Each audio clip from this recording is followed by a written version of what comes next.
Felipe Luiz desabafa e ressalta a loucura que é comandar o Flamengo. E mais, Arrasca sem prioridade e Rossi fala após tentativa de assalto. O técnico Felipe Luiz abriu o coraçãozinho e falou tudo. Aqui é tudo exagerado, ganha 2 jogos, vai para a seleção, perde um, ninguém vale nada. Enquanto isso, Arrascaeta marca o gol da vitória, mas segue sem prioridade na renovação. E o Rossi entrou em campo mesmo após ter o carro atingido por 4 tiros. Falando de Libertadores, quinta agora tem decisão contra a LDU. E o Flamengo, meu irmão, tá na parede, precisando vencer, pressionado. Esse vídeo tá muito pesado, tem uns bastidores, polêmicas e desabafos. Tudo que você precisa saber. Fala, nação rubro-negra! Seja muito bem-vindo ao canal DNA Rubro-Negro, onde o Flamengo não é só paixão, é parte do nosso sangue, da nossa essência. Aqui a informação é real, nossa opinião não tem filtro e você tem força aqui. Se você vive o Mengão com raça, amor, meu irmão, e paixão, esse canal é para você. Então já chega se inscrevendo, ativa o sininho, deixa aquele like maroto e vamos mergulhar juntinho de cabeça no mundo do maior do Brasil. Saudações rubro-negras.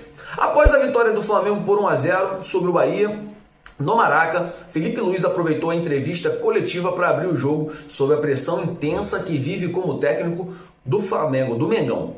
Em um desabafo sincero, o treinador falou sobre a instabilidade emocional que cerca o ambiente do clube e como qualquer resultado se transforma em um exagero. Palavras dele: o Flamengo é isso aqui, uma loucura diária, na fase ruim e na boa também. Sempre existe alguma coisa que envolve o Flamengo. Aqui é tudo exagerado. O jogador faz 2 jogos bons e já tem que ir para a seleção. O treinador vai para o Barcelona.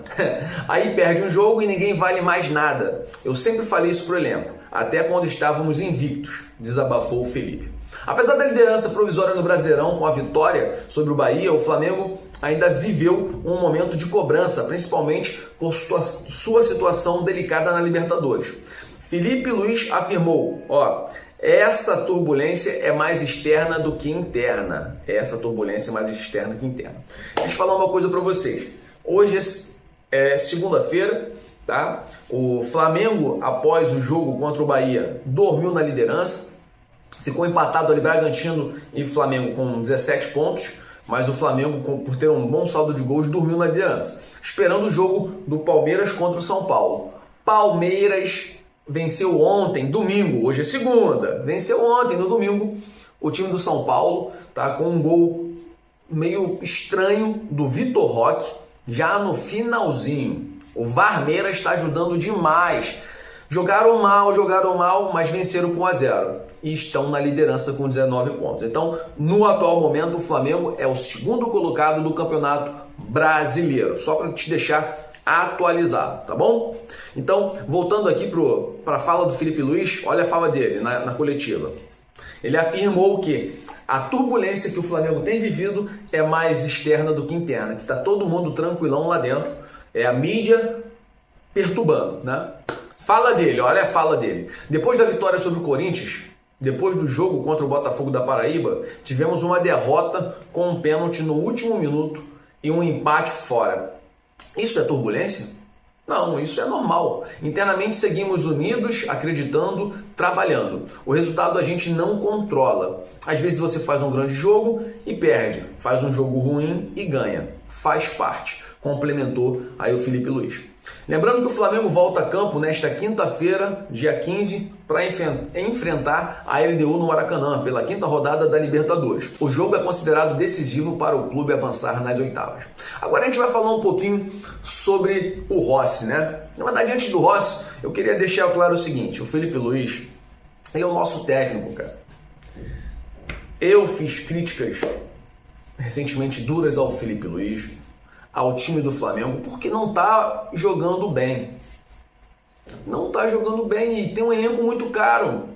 Você às vezes vai ver um time com menos elenco, cara, com elenco, pensa comigo, Central Córdoba, cara. 2 jogadores do Flamengo pagam o time todo do Central Córdoba. O time titular é o reserva.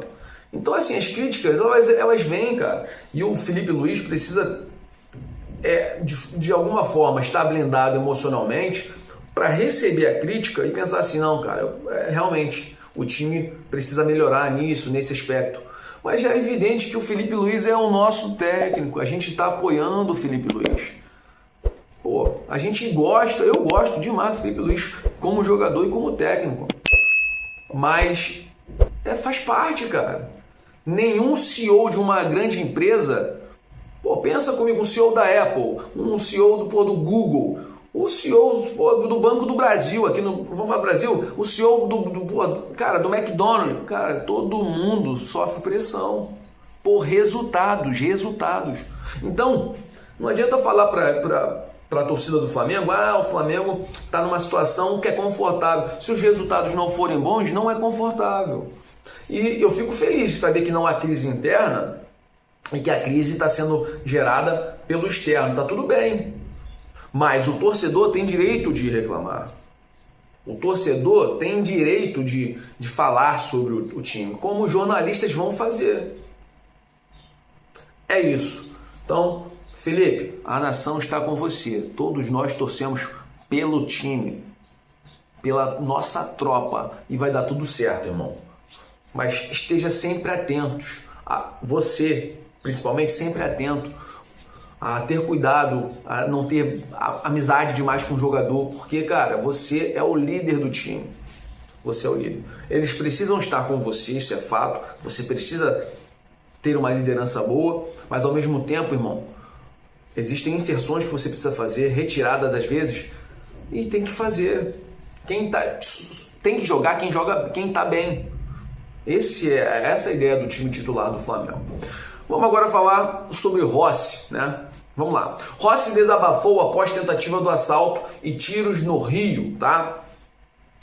Isso na coletiva também ali, na entrevista ali fora, o Rossi falou um pouco sobre a tentativa de assalto que ele sofreu lá na linha amarela, né? Só para relembrar, o carro do nosso goleiro argentino foi atingido por 4 disparos, mas felizmente o jogador saiu ileso, ele e sua esposa, né? Graças à blindagem, na verdade graças a Deus, e depois a blindagem do veículo. Apesar do susto, Rossi foi titular na vitória contra o Bahia nesse sábado, né? E falou com emoção sobre o ocorrido. Palavras do Rossi: hoje, estar em campo já foi uma grande vitória. A cabeça ainda está um pouco agitada, mas consegui fazer meu trabalho e ajudar o time. Graças a Deus estou bem, declarou o arqueiro do Mengão. Rossi disse ainda que não cogita deixar o clube, mesmo após o trauma. Palavras dele: em nenhum momento eu e minha família falamos em sair. Estamos conversando com o clube sobre o futuro. Estou feliz aqui, amo defender essa camisa, acredito que tudo vai se resolver da melhor forma. Galera, falando sobre o Rossi, cara, o Rossi é hoje o nosso melhor jogador do time, cara. O Arrascaeta não, tá jogando pra caraca, isso é fato. Mas o Rossi, irmão, tu vê que o cara, ele fica indignado com os jogos ruins que o Flamengo andou fazendo. Tá defendendo tudo, irmão.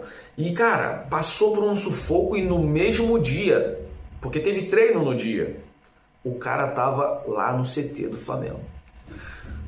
A gente fica muito feliz, tá? Eu mesmo noticiei várias pessoas, vários youtubers, vários influencers aí do Instagram, Facebook, noticiou que o Rossi, que a família estava pretendendo sair.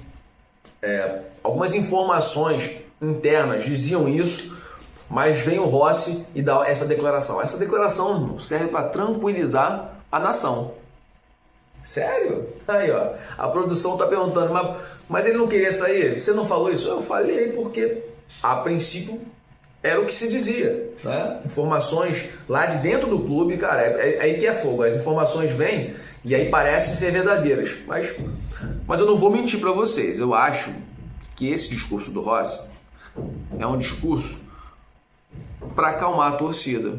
Mas, cara, qualquer pessoa que passa por um trauma desse se vê às vezes com vontade de sair. Pode não ter falado, ter dito, saiu da boca dele, mas que ele provavelmente pensou em alguma coisa do tipo. Não sei. Às vezes o salário é tão alto, né, irmão, que você nem pensa em sair também. Pode ser que isso tenha acontecido. Mas é isso, o Rossi está jogando muito, agarrando muito.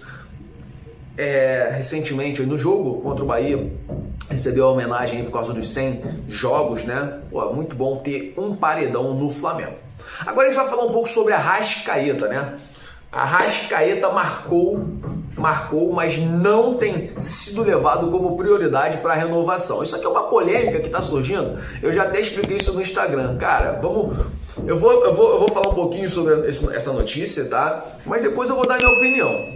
Pode ser? Vamos lá. Arrascaeta marcou, mas não é prioridade de renovação. Mesmo sendo o autor do gol da vitória contra o Bahia e um dos principais nomes do elenco, Arrascaeta não é prioridade na lista de renovações do Flamengo. Tu lê isso aqui, tu já fica com raiva. Tu fala assim, pô, que isso? O cara tá jogando pra caramba. E tu vê um monte de comentários, cara. Quando você posta um vídeo desse falando sobre essa notícia, tu fala assim, caraca, tu acha até que a diretoria é ruim, cara, mas não é. Vamos ver o que o diretor José Boto explicou sobre essa situação. Ó, o diretor de futebol José Boto esclareceu após o jogo que o clube tem outras urgências no momento. Palavras dele: Arrascaeta tem contrato até 2026. Isso não significa que não queremos renovar, mas hoje a prioridade é o Varela, que pode assinar com qualquer clube no meio do ano. Isso é normal em qualquer lugar do mundo, explicou o Boto. Cara, é assim que é, pô. Você é dono de uma empresa, você tem um contrato que vai vencer só no ano que vem. Como é que hoje você vai começar a tentar renovar o contrato que vence no final de 2026 se só vence em 2026? No Brasil tá uma bagunça do caraca, uma palhaçada, pô. Nunca vi isso, cara. Toda vez é a mesma história. E parece que isso acontece mais ainda no Flamengo, mano. Beleza, todo jogador quer ficar no Flamengo, renovar, isso é muito bom, pô. Arrascaeta tem que renovar. Mas a gente precisa entender que se o contrato vence em 2026, pô, o cara tem até metade de 2026 para resolver. Só para te lembrar, 6 meses antes de vencer o contrato, que vence em dezembro, 6 meses antes, ou seja, em junho, o jogador fica livre para assinar um pré-contrato com qualquer clube. Mas não chegou ainda, pô. Então, assim, o Arrascaeta precisa, ou qualquer outro jogador, tá? Como o Gerson. Eu não concordei com essa renovação antecipada do Gerson. Eu não concordo com a renovação antecipada pra caramba do Pedro. Não, pô. Você tem contrato com o Flamengo? Tem, pô. E tu é do time. Firme. Chegando mais próximo dos 6 meses que antecedem o fim do contrato, aí sim, cara. Proposta. Complicado isso. Só no Brasil, cara. Só no Flamengo. De novo, se você é dono de uma empresa e você tem um contrato com terceirizados que vence só no final de 2026, você não vai ficar se preocupando, meu irmão, 1 ano, 2 anos antes de vencer esse contrato com renovação, pô. Isso não tem muita lógica, não faz sentido algum. E lá fora não é assim, pô. Voltando, olha o que José Boto ainda explicou. Segundo ele, Pedro e Rossi e o próprio Arrascaeta serão tratados a sua renovação no tempo certo, conforme o planejamento interno. Vamos para uma outra notícia que saiu recentemente. Olha o título, como é maldoso, já para criar crise no Flamengo. Flamengo trava proposta de Arrascaeta. Arrascaeta e seu empresário haviam apresentado ao clube uma proposta de renovação com aumento salarial e extensão do contrato até o fim de 2028. O clube, no entanto, sinalizou que não irá avançar neste momento e ofereceu uma renovação apenas até 2027. Com isso, as conversas foram congeladas e não seguiram, né, essas propostas aí. Boto reforçou que a decisão não tem relação com a falta de interesse no camisa 10, mas sim com a ordem de prioridade definida pela diretoria. Então, cara, não tem crise. Nesse aspecto, não tem. A gente pode falar que o Flamengo estava jogando mal e isso aí estava deixando a torcida meio revoltada, mas falando sobre renovação, não pode virar uma crise, pô. Aí, o pessoal, o Arrascaeta fez uma carinha lá no gol, tava mandando recado pra diretor. Cara, para com isso. O cara quer renovar, mas tem que esperar, pô. Pedro, esperar a Rossi. A prioridade é o Varela, o Wesley tá indo embora. A gente sabe que o Varela virou um coringa, meu irmão, pelas laterais, joga na direita, joga na esquerda. A gente precisa renovar, porque está se encerrando o contrato agora. Ele já pode negociar com qualquer time. Então, não há problema. Vão ser renovados com certeza esses contratos. Rossi, Pedro e Arrascaeta, mas no momento certo. Pô, não vamos ficar antecipando essa parada. Não vamos. Vamos voltar para a realidade. Tá tudo certo. No time tá tudo certo. Vamos então agora virar a página e falar sobre Libertadores. É isso mesmo. A Libertadores, no momento, é o foco total do Mengão. Com a vitória no Brasileirão e a moral renovada, o foco do Flamengo é a Libertadores. A equipe precisa da vitória contra a LDU para continuar viva na competição. Atualmente o time ocupa a terceira posição do grupo C, atrás da própria LDU e do Central Córdoba. O que você acha da posição do Flamengo na Libertadores? O brasileiro até que tá bem, né? Você também concorda comigo, produção? Mas na Libertadores tá difícil, não tá? Tá complicado. O Flamengo precisa ter 100% de aproveitamento e botar um saldo de gols legal, hein? Ganhar de 2-0, LDU, e depois o Tátira também por 2-0. Essa é a ideia. No Maracanã. O estádio vai estar lotado. A gente ainda vai rir disso. Com certeza o Flamengo vai ser campeão dessa Libertadores. Vamos ver? O time vai dar a volta por cima. Quando não tem crise, tá tranquilo demais. O ambiente precisa estar nervoso pro Flamengo reanimar, não é isso? A produção tá falando aqui que o Flamengo às vezes é sob pressão, né? Tem que estar na pressão para dar certo. É isso aí. Então o Flamengo joga contra a LDU, né? O Flamengo joga contra a LDU e joga contra o Deportivo Tátira no Maracanã. Esses são os próximos jogos do Flamengo. Atualmente o time ocupa a terceira posição do grupo C, atrás da própria LDU e do Central Córdoba. O Maracanã promete casa cheia na quinta-feira e a torcida do Mengão segue sendo o diferencial nos momentos de pressão. O próximo capítulo da loucura diária do Flamengo está prestes a ser escrito e, como disse Felipe Luiz, o clube vive de extremos, do paraíso ao inferno em questão de dias. O desafio agora é manter o equilíbrio dentro e fora de campo. Então é isso. Falamos pra caramba, no final aqui quase um poema que eu recitei, mas é isso, a gente vai ficando por aqui. Infelizmente, a gente tem que parar por aqui, senão o vídeo vai ficar muito longo. Então se você, por favor, galera, na humildade, se você curtiu esse vídeo, já deixa aquele likezinho top marotinho e compartilha esse vídeo com seus amigos, com a nação. E é claro, se você não é inscrito, ainda não é inscrito, irmão, inscreva-se no canal, DNA Rubro Negro e venha fazer parte dessa família. Saudações rubro-negras, para sempre, Flamengo.